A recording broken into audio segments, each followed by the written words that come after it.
Okay guys, very good morning, 1st of November, so hope you are well and just getting the briefing underway. A couple of things to discuss from the overnight session. Obviously we've had a bit of a positive move in equities overall in the futures this morning, having seen some gains overnight, so we'll have a look at that and some of the ongoing stories at play as well as corporate earnings we've had this morning, a little bit of a focus on FTSE retailers. Then we'll talk about the Fed, because obviously we've got the FOMC this evening, and just a quick reminder, because of the clock change yet to come in the States, it means we'll get London time, the FOMC announcement at the earlier time of 6 PM, not 7 as would be the regular time. We'll have a quick look at Brexit updates. The pound obviously sitting up at around an interesting level here in terms of where we've been in recent weeks and months, and obviously this comes ahead of Thursday's key event from the Bank of England. And then we'll have a look at the data points coming up for this session ahead. So just getting things underway then, let's have a look and recap of what happened last night on the close on Wall Street. You had the S&P basically flat, it was up about 0.1%, the Dow was up a similar margin, but the Nasdaq outperforming once again. Apple leading the charge, if you like, in the particular sector. Positive reviews for the upcoming iPhone 10. Intel also got a boost on news that next generation iPhones would utilize their chip technology, and so Apple again ahead of earnings coming this week continue to push to the upside. Just before I continue on though, just be aware, oil just testing 55, and let me just quickly jump to the oil chart here. This is a very important level in crude. Looking back on a weekly chart, you can see here this is the year-to-date high we're just testing in WTI. So just while I'm delivering this brief, just keep an eye on that. If we do manage to make a move on 55, you would imagine there's probably going to see a pretty quick elevation in prices through that level. Maybe some stops being run just above, which is 55.02 is actually the R1 on today's session. So I'll be watching it just while I'm going through the briefing. If it does start to move, I'll keep you updated. Just so you're clear, there is no new fundamentals with oil this morning. This is just a continuation of that trend that we've had in recent sessions. We'll come back to that, because there was obviously the APIs last night as well, and they were pretty bullish in terms of what happened last night, and maybe that's just a bit of a European interpretation of those numbers. So overnight then in the US we had a positive close. The Nasdaq outperformed, as mentioned, then some of the tech names. Now overnight in Asia, it kind of followed suit from that theme. The Nikkei moving higher once again. Sony, they reported their profits much better than expected, particularly the PlayStation, so their gaming unit, their also TV unit outperformed, their shares moving to the highest in 9 years. Came after similar news we've had this week for Nintendo, which seen record-breaking profits on the back of that new Switch console. So the Nikkei continues to remain on a bit of a tear, and that positive sentiment has kind of been seen overnight. If you look at the futures market, US futures have continued to grind up to this record territory, and so bit more of a sentiment play than anything one headline specific. There's certainly not been anything brand new on the tax reform side or anything of that nature. The only thing that we heard yesterday was that Trump it looks definitely going to be announcing the Fed chair on Thursday, and so we're going to be looking at that in a minute in a bit more detail. So positive tone to the futures market overnight, and so consequently, remember it was a market holiday in Germany yesterday, but we are back in today, and so the DAX has shot higher, playing a bit of catch up with the moves that were seen in yesterday's session. These obviously being up at record levels doesn't make me feel a little uncomfortable that the DAX will be able to sustain this move. So I'm not sure whether I just want to be jumping in shorting at this point, but I'd definitely be watching it. And certainly if we get to the lower bound of the gap up, if we start testing down at that 13,311 at some point today, then definitely there could be a pretty quick reversal lower to close the gap to to basically where we were within that range before this reopening of the market for post the market holiday. One thing is, we were looking at the IBEX yesterday, and the IBEX was important because we'd seen a pretty big relief rally on the back of the fact that it seems the Catalan push has kind of faded away, and therefore net confrontation has dissipated, and so we've been rallying. However, this morning, if you look at the IBEX, it has come off a little bit from those recent highs, as you can see, and again looking to close the gap from where the market closed from yesterday. One thing is the FTSE. If you actually look at the FTSE chart, let me bring in this is the FTSE CFD. So this is already seeing a bit of a downward move since the cash market opened. One interesting thing that I just saw this morning was the retailers. Everyone's talking about obviously the prospects of the Bank of England hiking. One thing I've seen is the retailers reporting this morning, and Next, which is often seen as a bit of a bellwether for consumer appetite to spend. As it's seen, Next is representative of a kind of a high street level of purchase that would be applicable to most of the UK consumers. And Next shares fell 7%, and therefore consequently other UK retailers like Marks and Spencer have also declined. What Next basically said was that return to sales growth in Q3 was not enough to support the shares, which they said warned that sales remained extremely volatile and would likely decline again in the run-up to Christmas. And of course, Christmas is a really important period for retailers in terms of generation of revenue, and so this sounds distinctly familiar to last year, what happened at Christmas time when we had a pretty abysmal performance on the UK high street. And obviously this comes at a real telling point for the UK economy, because the potential is the Bank of England could be hiking rates as of tomorrow, and what repercussion does that then have? So quite interesting times there for the UK retail space, and then consequently as we start trying to put together the likelihood of how the Bank of England are going to deliver their hike, if at all, and then the kind of communication around that. Just quickly before I get on to the news then, Jimmy just pointing out the Bund. Just been rising up to have a little test here of yesterday evening's high in the futures, 62.78. And obviously we're just up at the top band of that price action that was seen. This would have been, what, Monday session, or yesterday morning actually, in fact, 162.83. I think we were looking at the Bund on a longer dated chart yesterday, this being it. So you can see that key level of resistance which we were looking at this time yesterday still holding for the moment.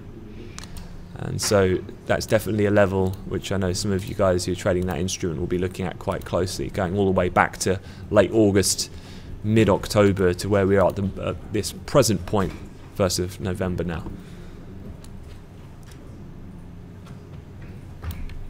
Okay, let's have a look at some of the headlines that have come out. Starting off with some Chinese data overnight. You've had the Caixin market manufacturing PMI, and no real surprises. Growth in China's manufacturing sector holding steady last month, according to that independent survey you can see here, defined by the pink line. We did have a slight contraction though in the government reading that was seen just the other day. Overall though, I think the market's fairly disinterested in this data at this present point in time. The focal point is not so much really the Chinese markets, and this data point, as it would suggest, looking comparative to the 2-year period, is fairly consistent in a comfortable area in expansionary territory, so well above 50. So despite that brief dip we might have had in the private reading earlier this year, it's looking fairly healthy at this point, albeit no change. So hence, not really too much of a reaction on the back of that. One thing though that has come out from yesterday, quite a few people talking about the talk that David Davis was giving, the Brexit minister, and to me this is just complete inevitable in terms of the communication stance of the UK. It was always going to happen.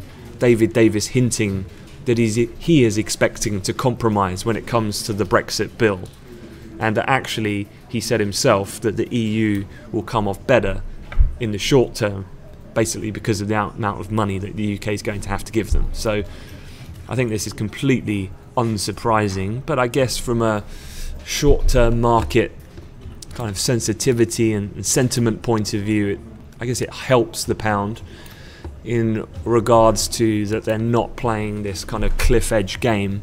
David Davis is already suggesting that, look, we went for $1 billion, they went to 100, we went to 20, they've gone to 60, but ultimately we're going to have to make the concession on our side, which I think was always going to happen, because there is no real option other than paying in order to secure this transitional deal. But nonetheless, the pound's looking a little positive this morning. We've managed to get our heads cleanly above that 133 handle.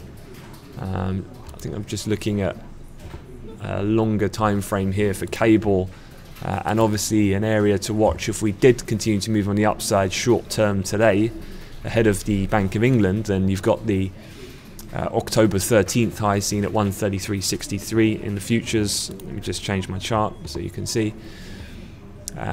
And so that level here, whether or not we'll get up to that point, certainly we do have the manufacturing PMI, but even if that number was incredibly strong, definitely I guess you could see a test of that. Whether or not we'll go much beyond there, I think that it will only be short-term fast money moves that you'll see today, i.e. in out, trade the figure if it should so present itself in that way, because no real larger money is going to be coming into the market ahead of such uncertainty about what the Bank of England are going to communicate tomorrow in their interest rate decision. So definitely be looking out for that number. We'll have a look at that shortly when we go over the calendar. But I'd say top side, that level looks pretty significant, and obviously you got R2 sitting just above it, which was that mid-October high.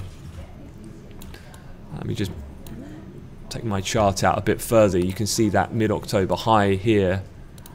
You've also got that level going back to really the beginning of September or the middle of September, and then around close to as well late September. So a pretty significant line there. We're going to talk about the pound just to give you guys an update. I'm going to do a Bank of England preview in full today, because I was talking about it as an event and how to trade it with some of the stage 2 trainees yesterday, and I've pretty much got it down to a 6-part event to trade and how accordingly to look at it in terms of its sequence of events. So I'm going to go over that, and I'll do another kind of 20-minute talk later on today.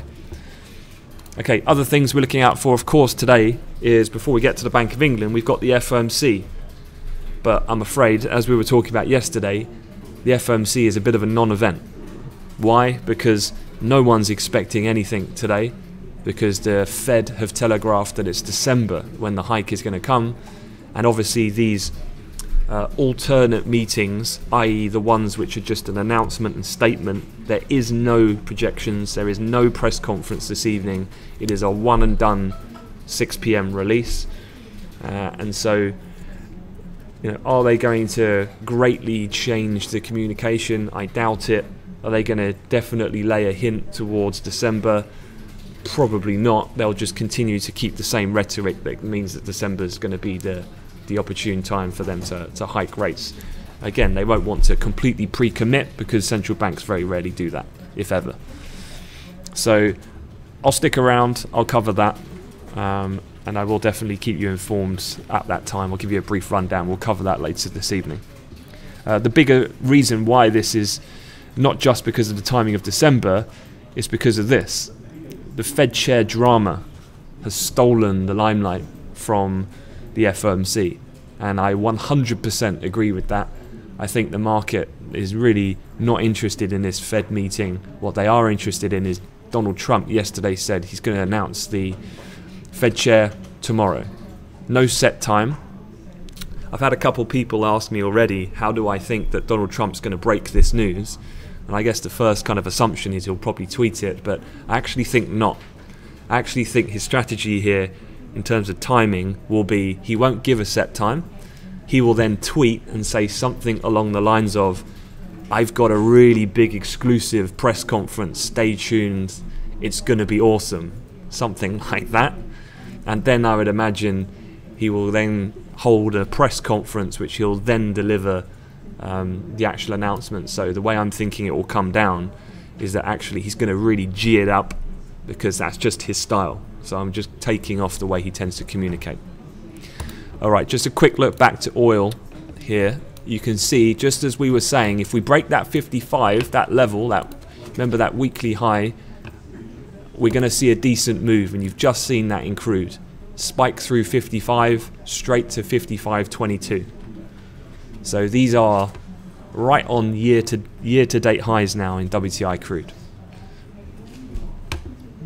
So definitely just keeping an eye on that this morning, and we'll have a look at those APIs in a second. Point being then, going back to this assumption, I think the Fed chair announcement is much more pivotal for markets short term than it is the FOMC. I did see an interesting thing out of Morgan Stanley this morning. They made a research note basically talking about knee-jerk Fed chair move will not last. Now they're talking about the fact that this is the 10-year Treasury yield. So it's the US 10-year benchmark yield, and what they're looking at here is obviously Taylor is assumed to be the most hawkish, Powell the most equivalent to being continuity of Yellen's more gradual approach, and so they expect US yields to go from this kind of 2.4 area up to a maximum 2.7 under Taylor. But then they say actually it might not go any further beyond that. Their thinking is that to actually make a real change to long-term federal policy is more than just one term, for example, i.e. this is going beyond the next few years into much longer time frames. Not sure how much I agree with that assumption. I definitely think that, well, really two things that I expect from this Fed decision or this Trump announcement is that I definitely do not discount Taylor becoming the Fed chair, even though that's looking less and less probable going off what the percentages are looking like at the moment. I think I did see it this morning. So Powell is predicted by betting websites as a contender at 84 cents. Taylor is at 7 cents. So Powell is the overwhelming favourite, but the one thing I think you've got to understand with Donald Trump is that he loves to go against the trend and he loves to give a surprise. So if Taylor does get the nod, I would expect a pretty severe market reaction in the short term. Higher US yields, dollar, and US stocks to come under pressure in that situation. The other thing that could happen is you get Powell as the head and Taylor as the deputy, and you get a bit of a both candidates having some influence, and in that sense I guess that could also be perceived to be more hawkish than Powell being on his own. So definitely be on the lookout for that. Okay, quick look at some other things. Obviously the market is seeing some movement, so I want to keep this as short as possible. Looking towards this morning, you've got UK Manufacturing PMI at 930, and obviously this is going to be one of the things of which the Bank of England's discussions, which will be kicking off today, their two-day meeting to discuss economic conditions towards their then decision on Thursday at midday. So manufacturing in the UK, what does that look like at the moment? Let's pull it up. So this was the last reading, came in at 55.9. It came in below expectations of 56.4. Output, new orders, employment all rose markedly while cost inflation pressures surged amid rising commodity prices. We are looking on a consensus estimate for pretty much a repeat of this number. Now, do I think that this number is going to have too much of an influence on what the Bank of England are going to decide tomorrow? I would say probably not, because this data is expected to remain constant. Even if we dip down to 55, I don't think that really changes the game a whole lot. Either a 57 print on the upside, because we've been there only about 2 months ago and also back in Q2 of this year. terms of a range of that data, it is 54 to 57. So let's go back. A low print at 54 is still comfortably in expansionary territory as far as a plus 50 reading goes. So I don't think this is really a deal breaker in that sense. I think there's other areas the Bank of England are more concerned with than just manufacturing as a sole indicator. But nonetheless, I definitely would be watching it, and I definitely would be expecting at least a slight reaction in the pound when this news comes out in about 35 minutes or so. Don't forget then, this is the PMI numbers. You'll also get construction, services, all to follow this week. Otherwise, looking further forward into the day, other than that piece of data, actually the US contains the best in terms of the scheduled events. ADP national employment, don't forget with the clock change, this is coming at 12:15, and this of course is the kind of main precursor to that of non-farms, which we'll get on Friday. What does ADP look like? Well, this is it here. We had the lowest reading in 11 months last time.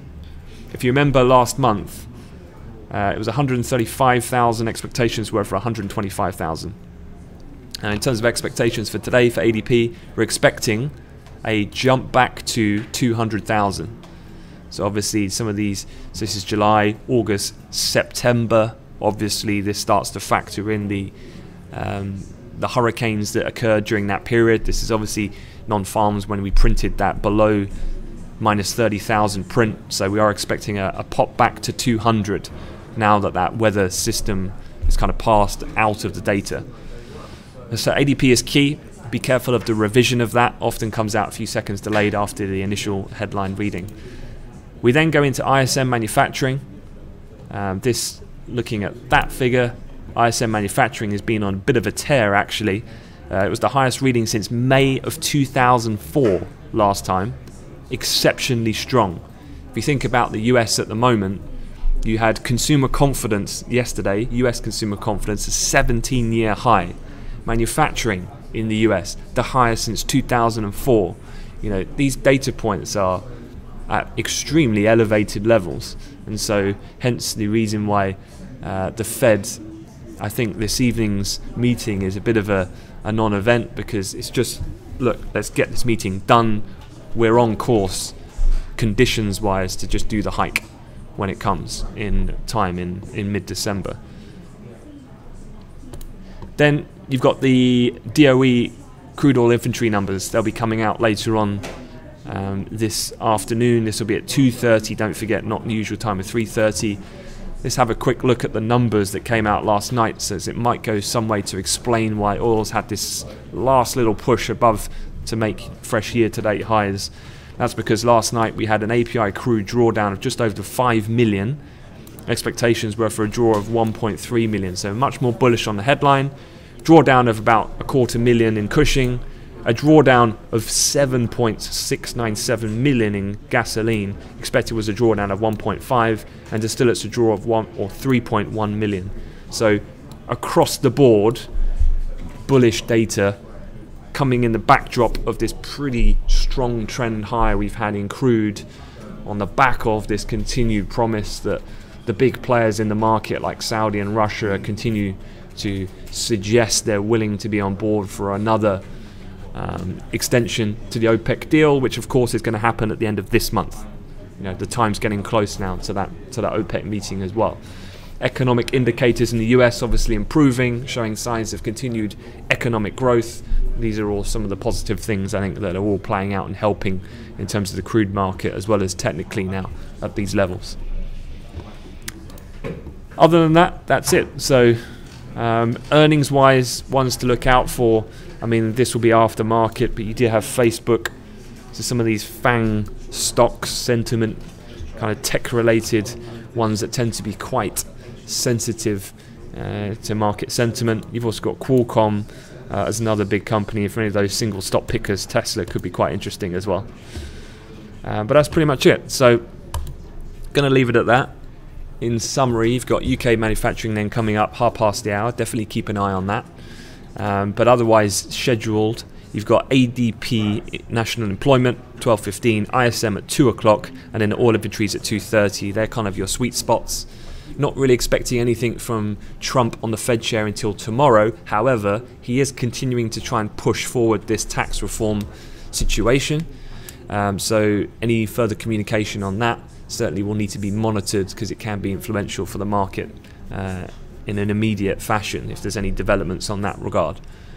But otherwise, oil having a little push here this morning. Equities still remain fairly buoyant, so keeping an eye on the DAX as well. It's just had another little push as we've gone through the last few minutes. The Euro stocks, just to finish bringing that into play, has edged up as well in sympathy, but yet to breach the initial futures opening price from earlier this morning. So keep an eye on that, 36.96 in the Euro stocks.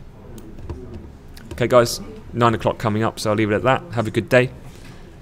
As I said, I'll be around for this evening for the Fed, so if you want to stay tuned, you're more than welcome to do so.